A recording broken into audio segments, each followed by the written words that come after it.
I don't know how much I've talked about it in these videos, but I used to be a very depressed person. And something that helped me recover from that is learning how to really use my money to buy happiness. And I'm not making this video to say that this instantly changed everything for me or that I'm a super happy person now. It's a little more complicated than that, and I still sometimes struggle. And I'm actually making this video because this has been one of the worst weeks of recent times. Now, to be clear, I've been through much worse weeks. I'll be fine. By the time you're seeing this video, this will be like completely in the past. But I was just sort of thinking about how much of a difference this has made on my life. Because even in the weeks where I feel kind of like crap, like I have for much of this one, I can still take a second, I can take a deep breath, and I can reflect on just how much freaking worse it would be if I hadn't learned some of the lessons that I have learned about money. Because at least for me, I've realized there are really three things that I have to have in my life if I want to be a happy person. One, I need physical health. Second, I need a healthy social life. And three, I need some form of intellectual stimulation, some form of intellectual growth.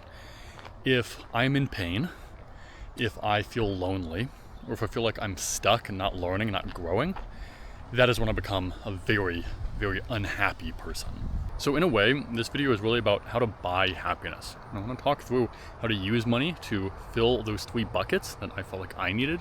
And at the end, I'll talk about how I really use this myself to help myself recover from a much worse place in life and help me really dramatically improve my life. But I want to start by going through those three buckets I talked about. I'll start with the intellectual stimulation and growth. When I graduated college, something I realized is that I was really entering a completely different phase of life. My entire life up to that point was to learn and to grow. That was the whole point. I was in school all the way up until I was 22. I worked jobs in summers and whatnot, but the primary focus of my life was to learn. And I did kind of enjoy that. But as I moved into my career, I realized that I was entering a new phase where the primary goal was to create. If I needed to learn, it was just so that I could create more stuff or better stuff. But the focus was really shifting from continuing to grow as a person to just creating as much valuable stuff as I could for somebody else. And I find that a lot less rewarding. I did not like the idea of needing to trade my time to create stuff unless that stuff was something that I really cared about. So for example, I really like making stuff for this YouTube channel and my newsletter, all of that, because I find that rewarding. I like feeling like I'm helping other people. So that kind of work I do find meaningful, but a regular career, I really did not find that meaningful, and I wanted something else. But when you do have some level of wealth, then you can basically give yourself your time back. Because if you are financially free, then you don't have to trade your time for money, as most people do in their regular careers, as I am right now in my career. Instead of trading your time, you can do whatever you want with your time. And what that means is that you have time to explore your interests. There are so many things that I would love to learn that I just do not have time to learn while I am working at Amazon in the tech industry. I am very busy right now. So I don't feel the same level of intellectual growth that I would love to have, that I look forward to having when I am financially free. I could read about whatever I wanted. I could go to lots of museums. I could talk to experts. I could stay up to date with what's happening in the rest of the world. There are so many things that I would like to have time to do that I will not have time to do until I'm in a better financial situation. The other part of this, not just the time where I don't have to work, it's also the money to explore. I expect that I will learn a lot by living abroad. This is something I felt like I need to do for several years now, because I really feel like I only have a US perspective. And I really feel like I need to experience some point in my life somewhere else. Both my parents were in the military, so they traveled the world a fair amount, and they've always spoken about how big of a difference this made on their perspective on the world. And it's something that I really feel like I am missing. But international travel and that sort of freedom is something that does not come without a cost. Money is involved with that. So even though just having money doesn't cause your brain to grow, doesn't cause you to learn things, money is a very important enabler of intellectual growth. Money allows you to go back to school if that's what you want. It allows you to travel, as we just talked about, and it allows you, at the very least, the time to learn rather than solely focusing on a career. So that's number one. The second bucket of a very happy life, to me, is then social life.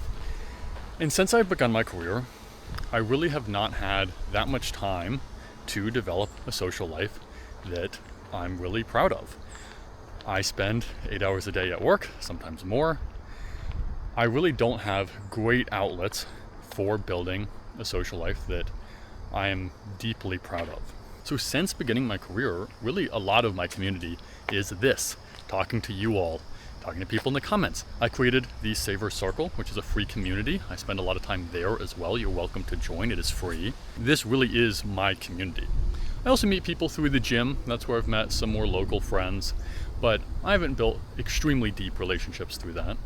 And I really haven't met people at work who I talk to outside of work. So I don't feel like I have been able to develop a kind of community that I would really like, that I think I would need to feel very satisfied, very fulfilled in my life. Once again, this is something that money does not give you immediately. Just having money does not make you friends. It doesn't build relationships for you. A lot of people sacrifice their social life for money. I know very busy executives who really do not have good social lives, but they have a lot of money. It does not fix your problems just to have money. But once again, money can enable you to have a great social life. You can use it to buy happiness if you focus on the right things. For me, the most important thing there is, once again, time. I am very much looking forward to not being in a traditional career and having the time to really explore and build deep relationships with people. And something that I feel very strongly about is, up until this point, I haven't really had a strong desire to have children, but if I do have children, it is very important to me that I do not have to decide between providing for my family and spending time with my family. And a lot of people do. Most people do. If I do have children, I want to be around them as much as I would like to be. Maybe I'll stay busy, and look, kids are at school, so there's still plenty of time where maybe they're doing something, I'm doing something. I'm not opposed to working necessarily, but I do not want to have to make a sacrifice and sacrifice spending time with people who I care the most about just to earn money doing something I'm not that passionate about. But regardless, whether I have children or not, a career really gets in the way of building friendships, building relationships, spending time with my existing family, my parents, my siblings. Those are things that are very, very important to me. And I feel like I've not been able to spend as much time doing those things as I would like to, as long as I've been in my career. Now, this is sort of a calculated trade-off I am making. I'm trying to sprint to financial freedom so that I have lots of time in the future with them. But this is a risk. I mean, I have been spending more time away from home the last few years in order to advance in my career so that I have more time later. But there is always a risk that there isn't more time later. This is a really hard trade-off to make.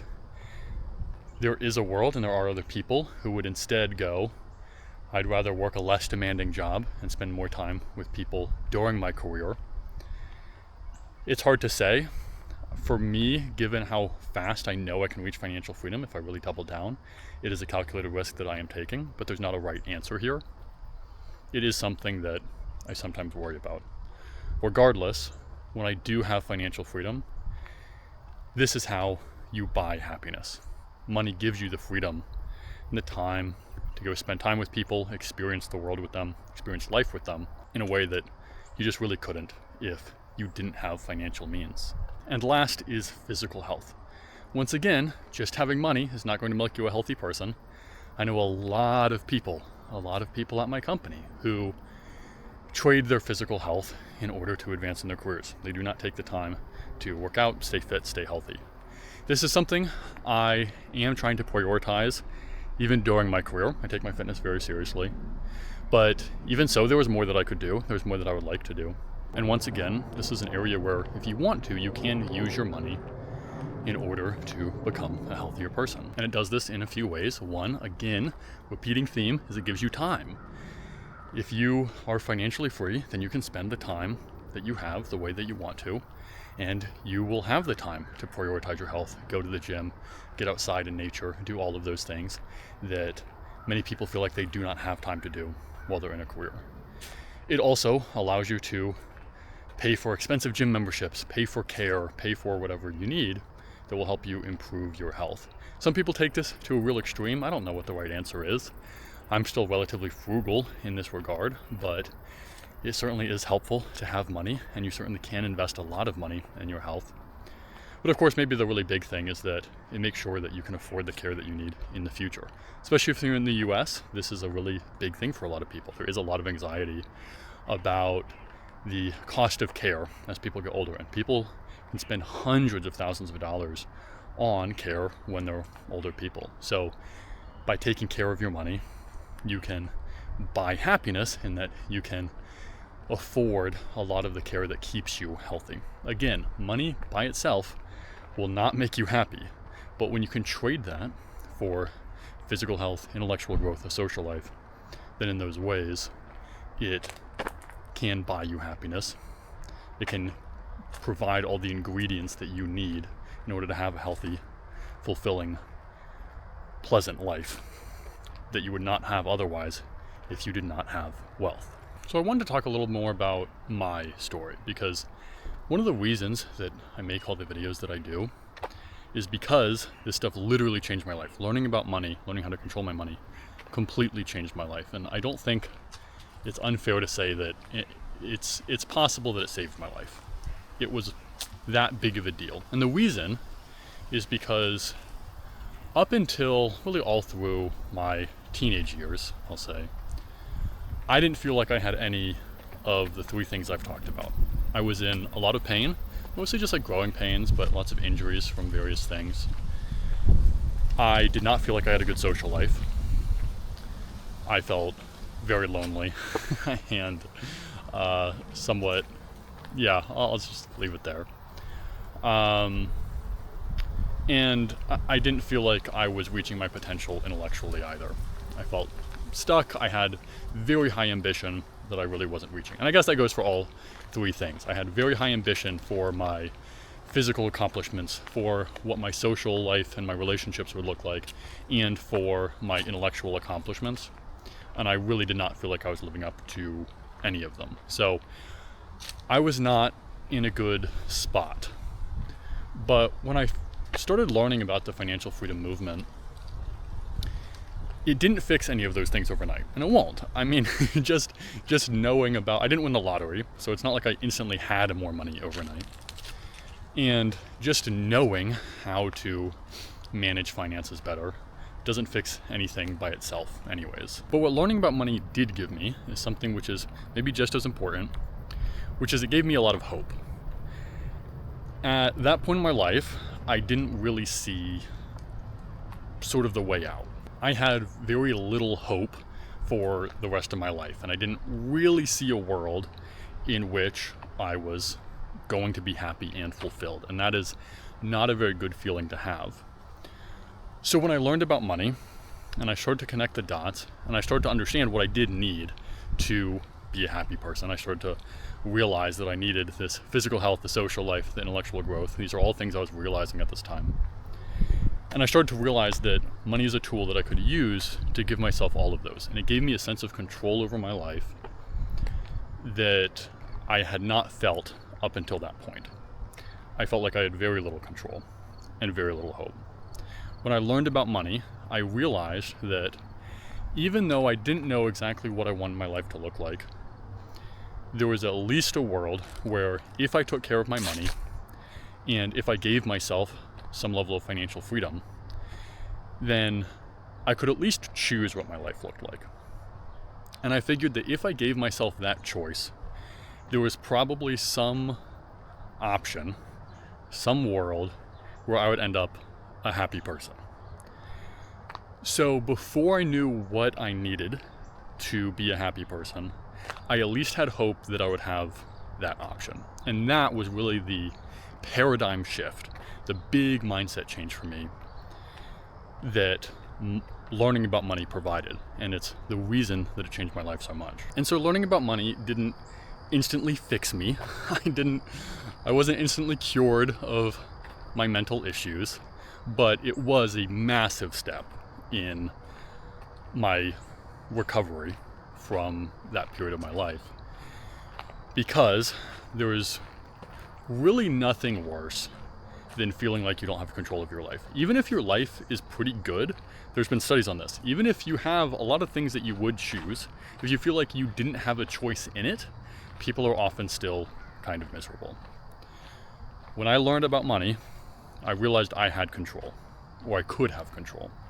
That gave me hope that things could get better, and that gave me the motivation, the encouragement to keep going and to eventually, over time, get better. And so even when I'm feeling low, I have a bad week, whatever caused it, I can still be grateful that I am on a path that gives me freedom over my time, and it gives me the ability to pursue happiness. Even if I'm not super happy right in that moment, and even if I know it's going to be a little while, and it's going to be a rough stretch of time, I still know that I'm on the right path and that there's a way out, because I am giving myself freedom.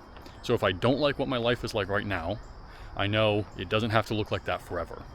I can change my life, I can do other things, and I can pursue the ingredients of a happy and healthy life. And so honestly, the reason that I say there's an argument that money saved my life is that if I felt trapped for the rest of my life, which is sort of how I felt when I was a teenager, I really don't know that I would still be around, or that I would be around, in the future.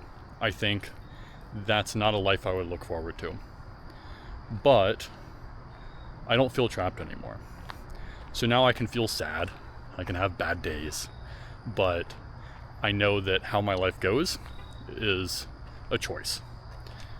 There's nothing constraining me, because I can choose what I do with my time and what I do with the rest of my life, at least once I reach financial freedom. So money is not going to buy you happiness directly. Having a lot of money by itself, just sitting in your bank account, is not going to make you a happy person.